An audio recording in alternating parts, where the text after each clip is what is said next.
Assalamualaikum warahmatullahi wabarakatuh. Baik, di sini kita akan belajar tentang listrik dinamis yang mana akan kita kerucutkan lagi ke tema listrik arus searah atau DC. Nah, sebelumnya kita tahu bahwa listrik dibagi menjadi dua, listrik dinamis dan juga statis, yang mana listrik dinamis ini adalah mempelajari tentang muatan-muatan listrik yang bergerak yang menyebabkan munculnya arus listrik. Sedangkan listrik statis mempelajari tentang muatan-muatan yang diam dan interaksi antara muatan-muatan. Nah, kemudian dalam listrik dinamis ini dibagi lagi menjadi dua, yaitu listrik DC atau arus searah dan juga listrik arus bolak-balik atau alternating current ya. Nah, sebelumnya saya akan menunjukkan simulasi listrik DC. Nah, di sini DC itu adalah listrik arus yang searah. Jadi dia arahnya elektron itu dia tidak bolak-balik. Jadi dia searah dari kutub negatif ke kutub positif. Jadi bergerak ke sini. Nah, kemudian kalau untuk arusnya sendiri, arusnya itu akan bergerak dari kutub yang positif ke kutub yang negatif. Itu untuk arusnya. Kemudian untuk listrik arus AC, dia adalah arus listrik yang bolak-balik. Jadi muatannya hanya bolak-balik ke positif negatif seperti itu selanjutnya. Nah, jadi ini dia cuma bolak-balik gitu. Oke, nah karena dia itu arusnya bolak-balik tadi yang AC, maka dia fasenya dia akan fase negatif sama fase positif dan begitu selanjutnya. Jadi dia akan berbentuk seperti ini grafiknya. Di waktu tertentu dia akan mempunyai tegangan 0, kemudian di misalnya ini 0,005 sekon dia akan di tegangan yang tinggi positif, kemudian dia ke tegangan 0 lagi, kemudian akan ke fase negatif tegangan minus 220 misalnya di sini, kemudian akan ke tegangan 0 lagi, sehingga dia geraknya bolak-balik sehingga membentuk grafiknya seperti ini. Nah, kemudian kalau dia yang DC itu karena dia arusnya dia searah dan juga besarnya itu sama, maka grafiknya akan seperti ini. Besarnya juga sama. Nah, kemudian bagaimana kaitan antara hambatan listrik suatu penghantar dengan tegangan dan kuat arus listrik? Nah, tentang hal ini dijelaskan dengan hukum Ohm, yang mana bunyinya adalah kuat arus listrik yang timbul pada suatu rangkaian berbanding lurus dengan tegangan pada ujung-ujung rangkaian dan berbanding terbalik dengan hambatan rangkaian. Jadi kuat arus ini dia berbanding lurus dengan tegangan dan juga berbanding terbalik dengan hambatan, yang mana hukum Ohm ini ditemukan oleh ilmuwan bernama George Simon Ohm. Maksudnya gimana sih berbanding lurus berbanding terbalik? Nah, jadi semakin besar tegangan di sini, semakin besar pula kuat arus listriknya. Kemudian semakin besar hambatan, maka semakin kecil kuat arus listriknya. Jadi hubungannya adalah antara I dan V adalah berbanding lurus. Semakin besar I, maka semakin besar juga V. Dan hubungan antara I dengan R adalah semakin besar R, maka semakin kecil I.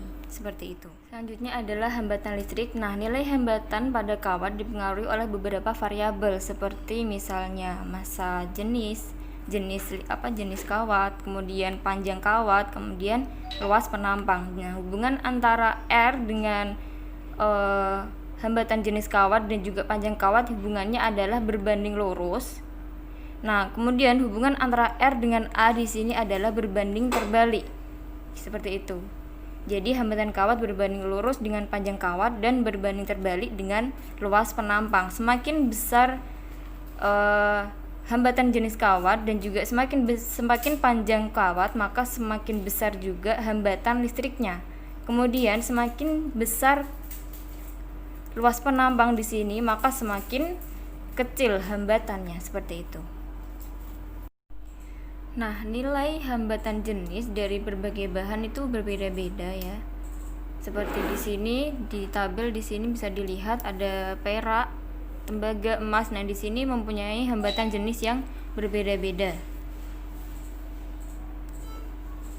Nah, selanjutnya faktor yang mempengaruhi tadi selain hambatan jenis, panjang, dan juga luas penampang. Ada faktor lain juga yang mempengaruhi hambatan pada listrik, yaitu suhu. Nah, semakin tinggi suhu pada suatu kawat penghantar, maka akan semakin besar pula nilai hambatannya. Semakin besar suhu, maka semakin besar juga hambatannya. Jadi, ketika dia suhunya tinggi, hambatannya semakin besar, sehingga di sini bisa dilihat lampunya ini lebih redup daripada yang di sini. Suhunya di sini rendah, maka hambatannya kecil, sehingga hambatan kecil maka lampunya akan menyala dengan terang. Persamaannya itu di sini ya. R2 sama dengan R1 dikali 1 plus alfa dikali delta T.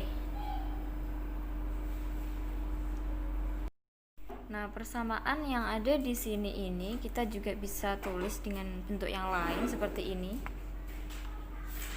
Jadi dia kan tadi R2 plus sama dengan R1 kali A1 plus alfa kali delta T. Kemudian di sini saya kalikan R1 kali 1 R1, R1 kali alfa plus delta T sama dengan R1 alfa delta T. Kemudian di sini R1-nya saya pindah ke ruas kiri, maka R2 min R1 sama dengan R1 alfa kali delta T. Jadi kita bisa menuliskan persamaan yang ada ini tadi menjadi persamaan ini juga bisa. Delta R sama dengan R1 kali alfa kali delta T. Contoh soal, di sini sebuah resistor memiliki hambatan 16 ohm pada suhu 36 derajat Celcius jika koefisien suhu hambatan jenis sebesar 0,0004 per derajat Celcius.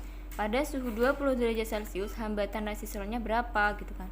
Nah, di sini kita bisa menggunakan persamaan ini tadi, delta R sama dengan R1 alfa kali delta T. Nah, tadi kita tahu koefisiennya ini ya, berarti alfanya ini koefisien, kemudian R0-nya di sini tadi hambatan yang pertama, hambatan yang awal tadi 16 ohm. Kemudian perubahan suhu, delta T perubahan suhu ya. Perubahan suhunya berarti tadi dari suhu 36 derajat Celcius menjadi 20 derajat Celcius, sehingga suhu akhirnya kan 20 derajat, suhu awalnya 36, sehingga 20 dikurangi 36. Nah, di sini 0,0004 dikali 16 adalah 0,0064. Kemudian 20 dikurangi 36. Mohon maaf ini kurang ya. Ini minus 16. Kemudian hasilnya adalah minus 0,1024.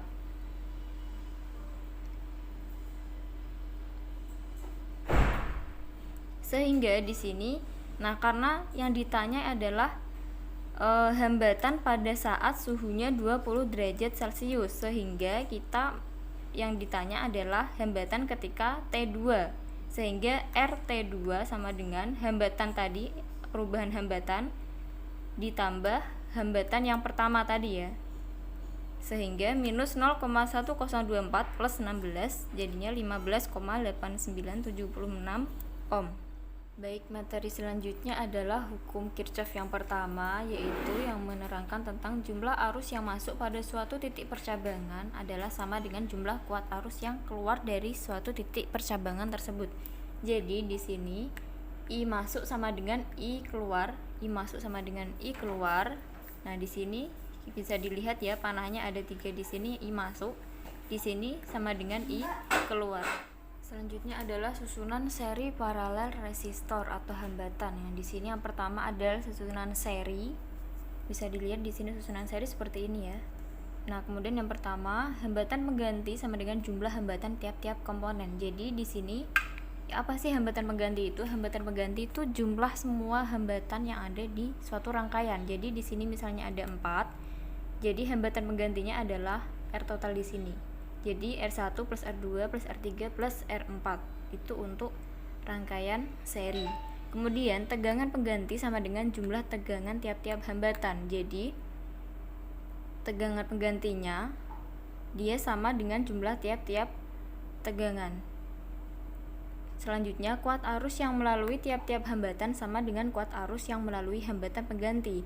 Jadi, dalam rangkaian seri, kuat arusnya itu sama dengan kuat arus pengganti. Jadi, kuat arus 1, kuat arus 2, kuat arus 3, dan kuat arus totalnya itu sama untuk rangkaian seri. Selanjutnya, tegangan pada tiap-tiap hambatan sebanding dengan hambatannya. Jadi, semakin besar hambatan, maka semakin besar juga tegangannya, itu untuk rangkaian seri. Kemudian untuk rangkaian paralel di sini bisa dilihat ya gambarnya. Ini untuk rangkaian paralel. Nah, di sini hambatan penggantinya untuk kalau yang tadi kalau seri itu dia langsung dijumlah. Nah, untuk yang paralel di sini dia harus diper dulu. Jadi seper RP atau seper rangkaian paralel sama dengan seper R1 plus seper R2 dan seterusnya.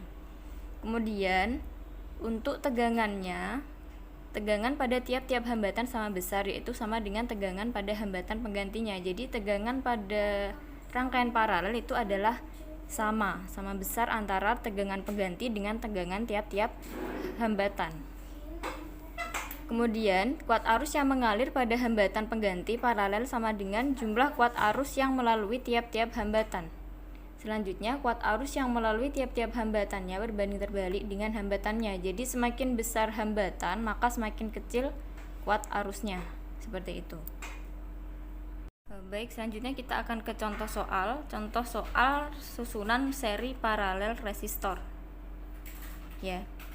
Kita ingat-ingat lagi tadi ya. Kalau rangkaian seri bentuknya seperti ini, rumusnya seperti ini untuk hambatannya. Kemudian kalau resistor yang paralel dia seperti ini bentuknya, dan kemudian persamaannya seperti ini untuk mencari hambatan penggantinya. Nah, kita ke soal. Yang kira-kira soal ini rangkaiannya apa?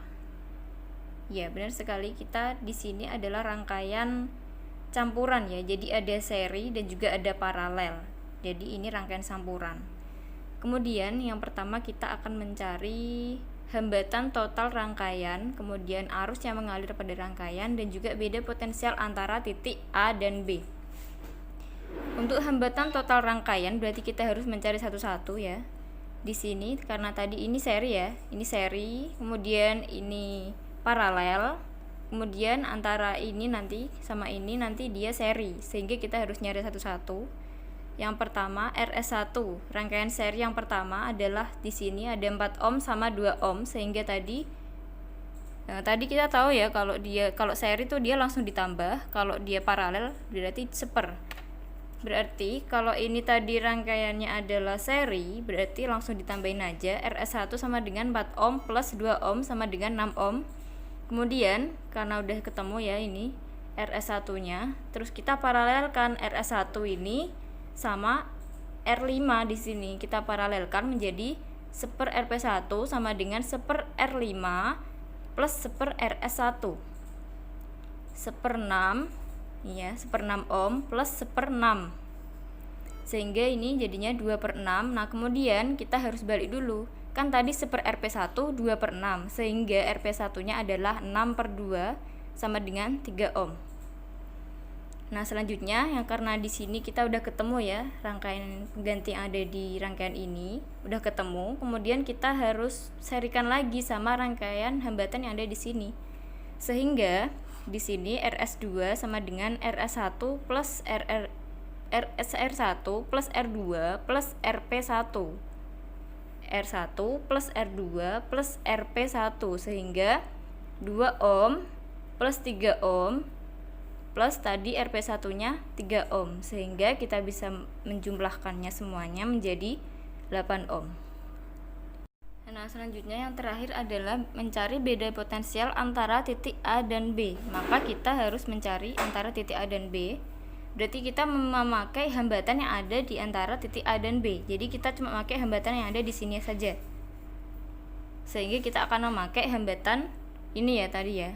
Antara R3, R4 sama R5 kita memakai hambatan ini. Sehingga untuk mencari beda potensial antara adalah V sama dengan I dikali R, kemudian I-nya adalah memakai I total. Karena kita tahu ya jumlahnya besarnya I itu adalah sama di setiap titik pada rangkaian seri. Jadi I-nya kita pakai I total, kemudian dikali hambatan yang ada di antara titik A dan B, kita pakai hambatan 3 ohm, sehingga besarnya beda potensial antara titik A dan B itu bisa kita cari dengan 1,5 dikali 3 ohm sama dengan 4,5 volt. Baik, cukup sekian materi listrik arus searah part 1. Semoga bisa dipahami dan semoga bermanfaat. Kurang lebihnya saya mohon maaf. Wassalamualaikum warahmatullahi wabarakatuh.